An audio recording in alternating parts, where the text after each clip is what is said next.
Now let's you just drop them pants. Drop? Just take them right off. Come on, squeal! Squeal!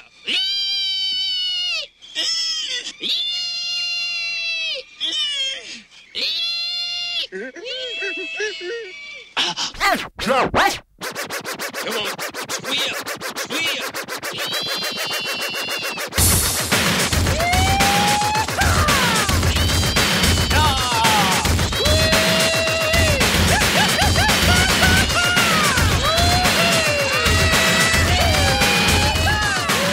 Alrighty then. Hey folks, I'm back on the air. I've been off for the last couple days. I haven't really thought of much to say. That song's by a group called the Revolting Cocks. When I was in college, there was 2 semesters where I was actually online, and I would try to bring in my own music, which they really didn't want me to do. Let me move my mic a little bit. We had a format at Cabrini College, especially. You had to follow a program format. Well, guess what? I did to a certain extent, but then I ended up bringing a lot of my own music. That wasn't very appreciated by them, I'm sure. And the one thing was they made a big fuss about you had to take classes before you were actually allowed to do your own show. It was like an hour slot. Some of the kids monopolized all the time period, so I honestly got like absolutely 1 hour. I got like nothing, basically, is what I was trying to say. These other kids, they monopolized a whole radio station, and I was stuck with one freaking slot. Well, the slot they gave me was an opening slot for the show, and it was more than once, but there was this one particular time I actually was unable to turn on the radio station. I was like freaking out. I was calling the manager and everything because they said, oh yeah, for every minute of dead airspace, if the FCC catches it, you can get fined for that. So obviously I was flipping out. I was like, what am I supposed to do? I don't even know how to turn on the freaking generator to broadcast a radio show. I mean, it's some local radio station, which honestly I thought nobody was listening to. Later on, I found out that people would call in because it was a live show. This is not live. My podcasts are actually pre-recorded. I'd like eventually to do live shows. But anyway, yeah, people had called in more than once, and they would say, hey, I haven't heard this music in a long time. What were the name of the songs? It was like, well, these were songs you were technically not allowed to do, but I brought from home. So it was fun. I brought in, you had to follow a format. You had to put, I think, commercial breaks every 15 minutes, news every half hour, and call letters every 15 minutes, something like that. I can't even remember quite as well as I did back then.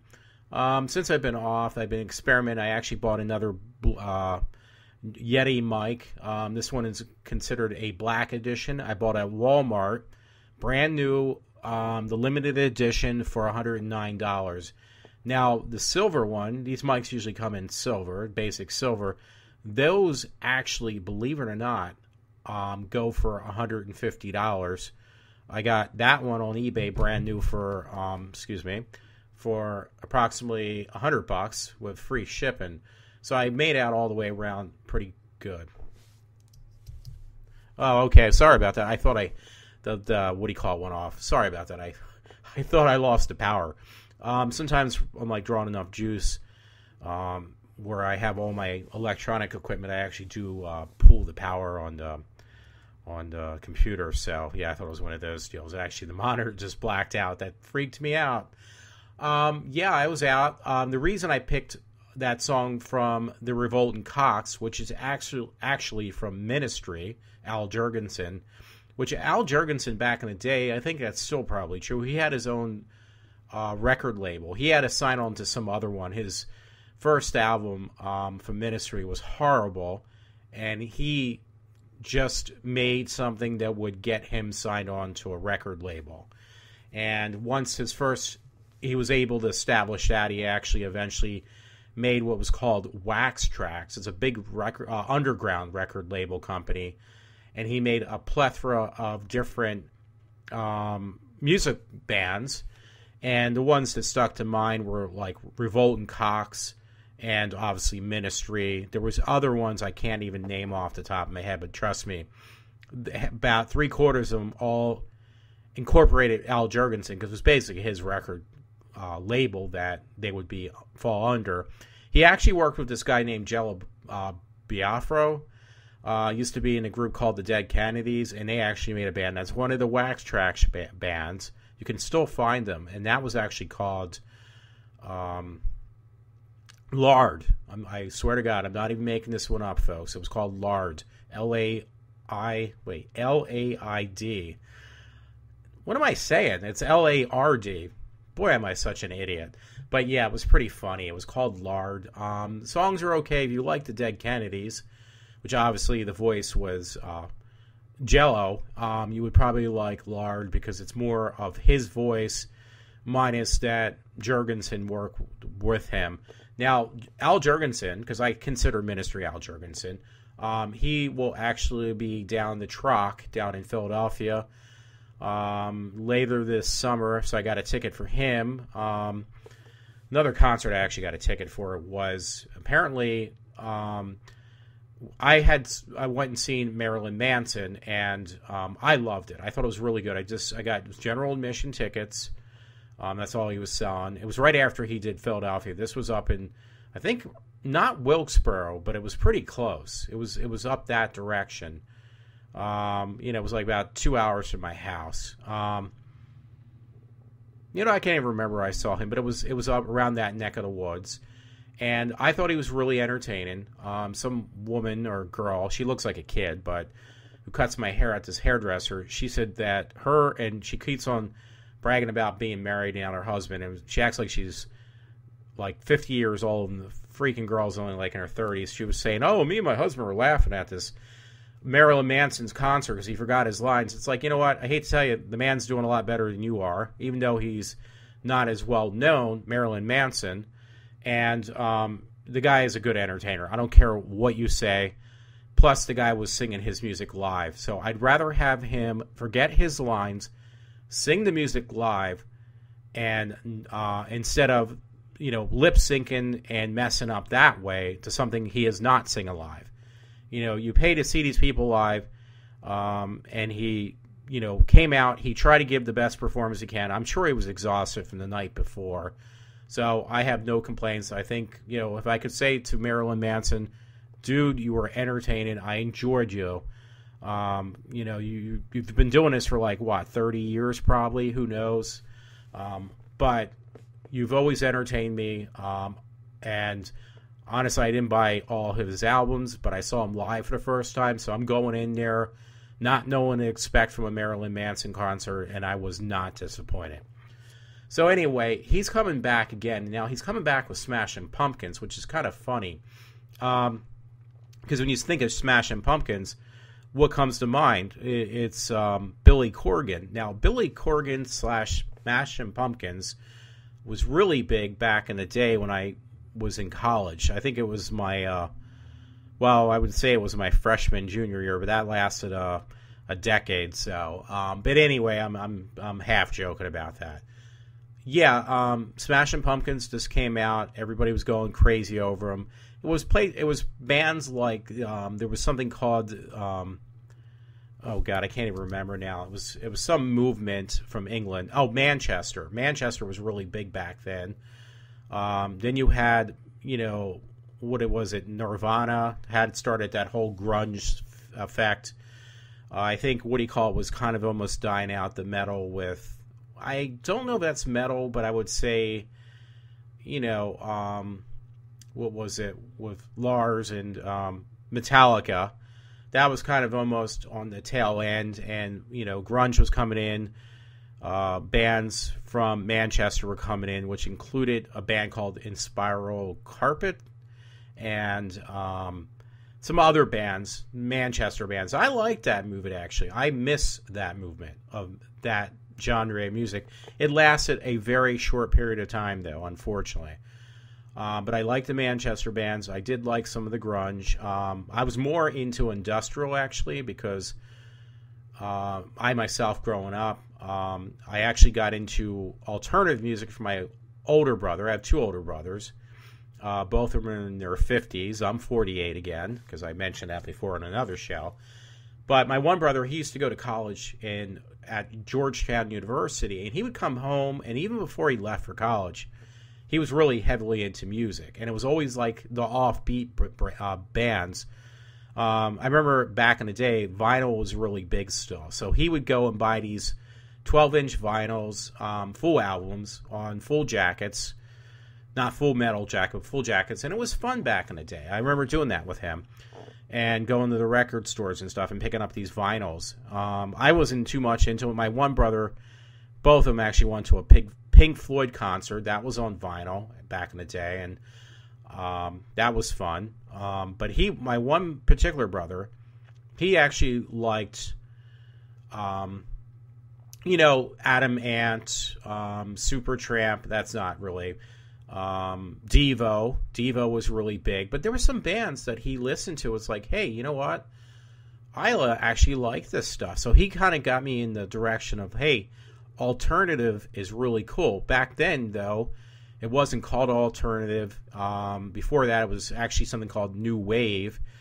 But he actually he grabbed onto that before anything else. That was like back in late 70s. We were talking like 78 and on. Well, you know what? I actually got into other bands. Actually, particularly because of this one girl I dated. She, first girl I ever dated, she actually loved this band. I was like, who the hell are these people? Were The Cure and actually Violent Femmes. Now, the Violent Femmes, I can't stand them, but I used to buy it. They were pretty funny, though. And I really hated The Cure at first, but after a while, it grew on me so much. I was like, you know what? I really love The Cure. I love Robert Smith and Plural and Tolhurst, I think. I'm getting those names a little bit moshed up, but... And it was another friend, younger friend. He actually likes Susie and the Banshees. Got me into that a little bit. There was a spin-off band called The Glove. But I actually went that direction. But then I actually I found out, and discovered industrial music. That's where Al Jurgensen came in. I started listening to like bands like Ministry, 242 Front 242. There was a band, both me and this friend of mine at the time, this guy named Mike, Skinny Puppy. We try to experiment, listen to Skinny Puppy. And it's like, you know what, this is really dark and really evil. We're gonna stay away from Skinny Puppy, even though it looked really cool. It was really demented. I don't think it is anymore. I think they kind of sold out. But yeah, that was big. I loved one thing in college. It was 2 semesters, one at Montgomery County Community College. I basically broadcasted into our cafeteria, and it was considered a radio station, and it was an actual live radio station, which blew my mind at Cabrini College, and I did that for a semester. You know what? I'm having a hard time really pushing this show tonight, which might be a better thing. Because I've been off for so long. I have a lot to talk about, though. The reason I also had picked that song, again, it's called Beer, Steers, and Queers by Revolt and Cox. The beginning of that song is actually from a movie called Deliverance. And, I bought the movie, and I never watched. I heard it is a classic. I've watched The Deer Hunter, because it's the same genre, but I just never bothered to watch it yet. No, Deer Hunter I did, but I'm sorry. I mean, the other one, the Deliverance. But, yeah, that's a scene from that movie, so, yeah, it's pretty funny. What can I say other than that? The reason I picked that song, though, and why it came to my head, it was just, I was out for 8 days, I would say. I come back to work, and it was just like, it became a nightmare so quickly that my head didn't even have time to spin around, because it was just like driving me crazy. But I was out for 8 days almost, the week before last, and I have these 2 coworkers who work day shift at my job. And miraculously, they were able to come in every day. They never do before. They always are calling out sick because of one reason or another. The one person is this young girl. She's got like 3 kids, and me and this one coworker / friend are making a joke of how long it's going to take her to get pregnant again, because she keeps on dumping this boyfriend she has and going back with him when she wants to get pregnant again. And it seems to work every single time. And once she has another kid, the boyfriend disappears again. So anyway, yeah, we get back. I get back to work, and the first thing they do, it was like less than 2 days later, the one girl calls out sick. The other one keeps on hiding by running out of our building. We got multiple buildings. We got a ton of buildings, and the girl hides. So the reason I picked that song was because the other day I come in and I was like, okay, you got to do this work, and it was like, okay, I have this assignment. They gave me some assignment. They never did that before. They finally gave me some type of assignment to do. I said, okay, but I checked whatever else needed to be done. This was on Friday or Thursday because I had taken off Friday. So here I pull my stuff. I check. We have to gown up. It's a sterilized area which I work in this building. You got to gown up. It's basically, think of Intel, but not quite as bad. You got to wear a hairnet. You put these paper booties on your feet so you're not dragging dirt in. And you got to wear this thing that looks like a glorified pair of PJs with a zipper. Basically, they call it, you probably heard of this term before, maybe you didn't. It's called a bunny suit. It's just a way of protecting products from you bringing in, like, dirt. You try to keep it a clean area. Well, they're not clean, trust me. All I'll say is where I work is it's a pharmaceutical company. So these two women, they don't call out the 8 days I'm gone. Miraculously, I come back, they start calling out. And they start hiding. The one girl, the one day, she comes in, she's wearing makeup and spandex. It's like, well, you know what? You're not supposed to wear makeup.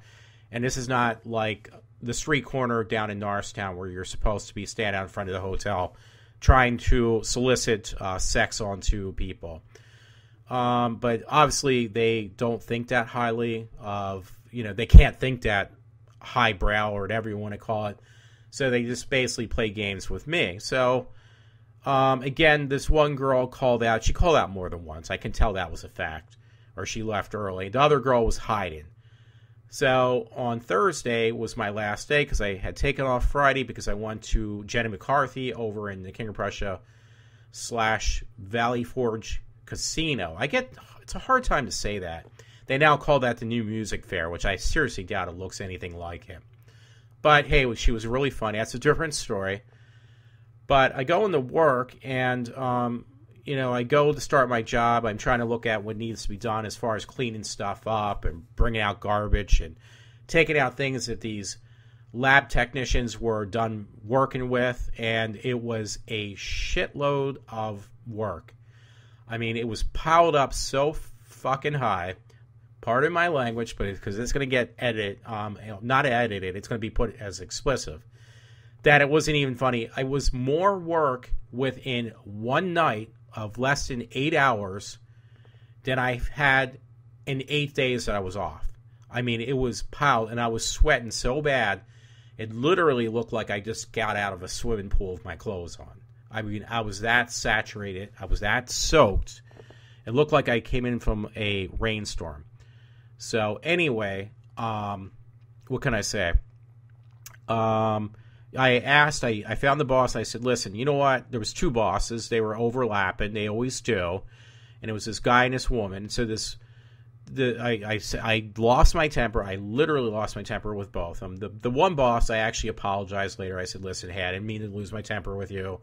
I'm just really, pissed off. This one guy talked me off the edge of a cliff, basically, as in my way of saying it, because he basically said, just calm down.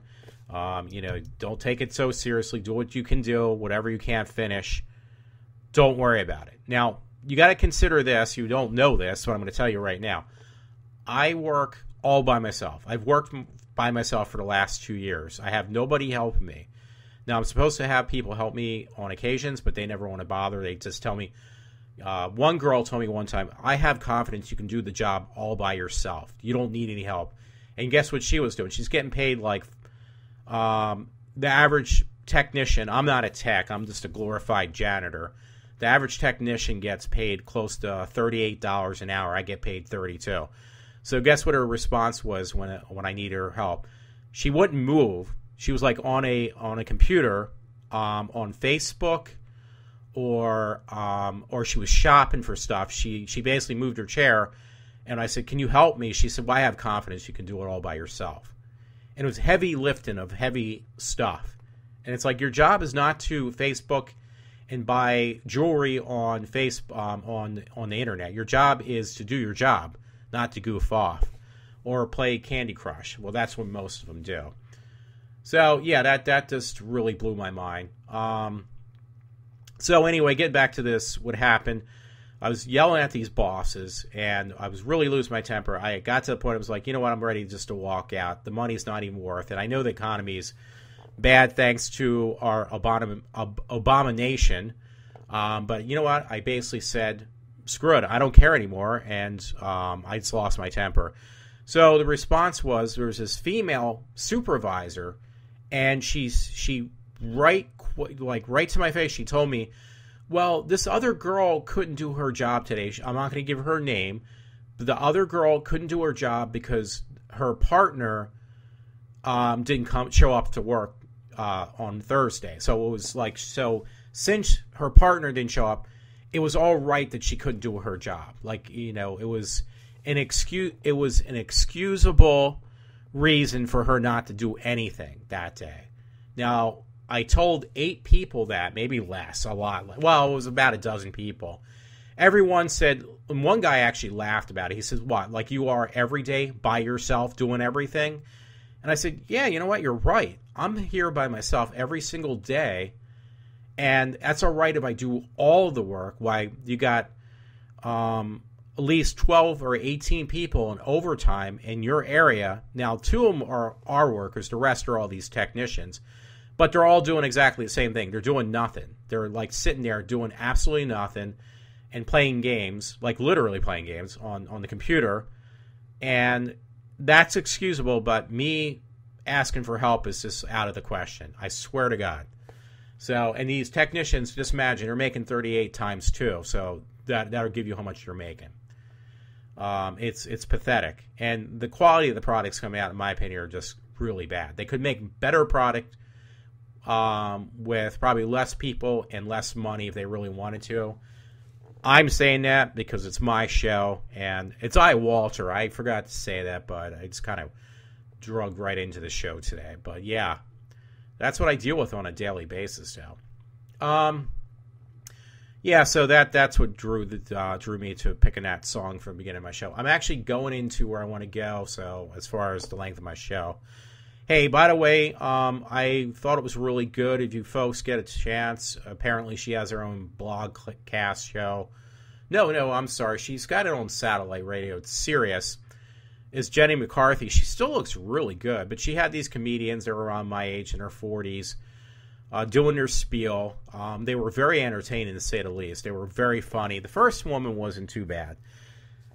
But there was like 3 other ladies, 2 or 3 of them, that were from Brooklyn. First one, I can't remember where she mentioned she was from, but they were very funny, these women.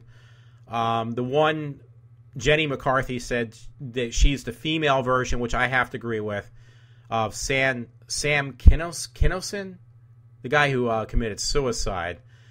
And yeah, she was so funny, I almost pissed my pants, I swear to God. Hey, that reminds me today, I shouldn't say this, but hey, this is radio, so well, whatever you want to call it. But I was going shopping today. I went to this Target in Oaks around my house, Oaks, Pennsylvania. And I'm like walking around, and I see this woman. She's like walking with her kids. She wasn't that old either. I would say she was probably in her 30s. She had her couple kids, her husband, and she's got these knitted pants on, just knit pants. They're not spandex or anything. And I felt so bad for the poor woman because she was really nice, really polite, but when she was walking away, it looked like she pissed her pants. Like the back of her freaking pants had, like, she didn't make it to the bathroom, and she acted like nothing happened. It was like, woman, I feel really bad for you, but you got pissed down the side of your pants. You pissed yourself, and you have no clue that you peed yourself. So I felt really bad for the poor lady because she was walking around like she had no clue that she did that. Now, I mean, there's times I think, hey, you might have, the joke is a Hershey squirt. You might accidentally have a wet one, so to speak, and you don't realize, and it's like, fuck, I just shit myself, a wet one. And I don't know if it's one of these deals, but I was pissed. Maybe she peed herself and she didn't even realize. So, yeah, I was pretty entertaining. I mean, not entertaining. I felt so bad for this lady. Yeah, other than that, it's irritating again at work. I come back after 8 days, and I swear to God, it's like they let what is it? Charles Manson out of prison, and they let him out of Merck when I walk through the door. I swear to God, folks, I'm like, I go back into my area. I have like an office space unofficially, and this one Hispanic girl, she sees me and she won't get out of her chair. She's like a little on the heavy side too, and she acts like I'm going to rape her. So what she does is she'll sit down and try to quickly wrap a coat around herself like I'm going to rape her. So she's afraid I'm going to like fuck her up the ass or something like that. So she literally sits in her seat and she puts her coat on and she puts a scarf on because it was a little colder the last couple of days. And I was like, what are you doing? What is your problem? So, and there was this other girl, this one I call a spandex queen. I guess she got tired of, she works day shift, but she got tired of me walking in past her desk for that 5 minutes. So guess what she did? She moved her desk to the other side of the office complex, way on the other side, so she knows I can't see her even for 5 minutes. I mean, she was at the same desk from when I started 3 years ago. She was at the same desk and she never had a problem. Now all of a sudden it's a problem. I come back from sick leave and she got tired of me walking past her desk, so she moved her desk to the other end of this office area. I mean, I have to shake my head. So I just don't understand people. I thought I've heard everything when I seen that. Hey, I didn't do any news tonight, and I'm kind of glad because I want to get my stuff out first. I might try to even do a video cast as well. I wanted to. That was my initial idea, and podcast actually was, but then I was going for the video, and I never did that. So I'm going to see. I had taken the screen off my mic, so I hope this sounds okay. I'm at 26 minutes. Hey, I don't know if you folks deal with this, but I do all the time. When you ask somebody to, you try to text them. I have this one friend. He literally fucking blocked me now. So I try to send him text because he wanted me to buy some tickets to the Marilyn Manson concert. So I try to text him and hey, dude, I got the Marilyn Manson tickets. I actually got like really good seats. So the texts are all bouncing back to me. It's like he literally blocked me on any type of texting. And then I leave him like 12 or 17 messages today, hoping like one gets through, and he doesn't respond to any of them. And then his excuse for be, well, I was really busy today because he's a supervisor, but his excuse for being busy is that, I was watching Arrow, some TV shows, some, cartoon made into regular TV shows, superhero TV shows, and some ridiculous dramas. And that's why he's so fucking busy. That's why he can't pick up his phone or something. It's like, no, that's called you're being very immature and you're just ignoring me. So, it's really nice. So I spent a couple $100 on these fucking tickets, and he can't even have the decency to call me back. This drives me nuts, folks. Other than that, those tickets I bought me and him a ticket, this one friend, and it cost me over $300. So it's not the point. He will probably pay me back. It's just like, dude, be a little respectful to your friends, especially me. If I'm trying to be if I'm one of the only friends to really talk back, don't shit all over me. That's very disrespectful. Anyway, I did make it to the half-hour point almost, so I'm going to leave it go at this. Didn't do any wacky news stories. I'm trying something a little bit different tonight. I hope you enjoyed my show.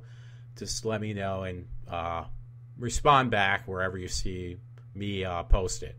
Alrighty, folks, it's Saturday night, and have a good one.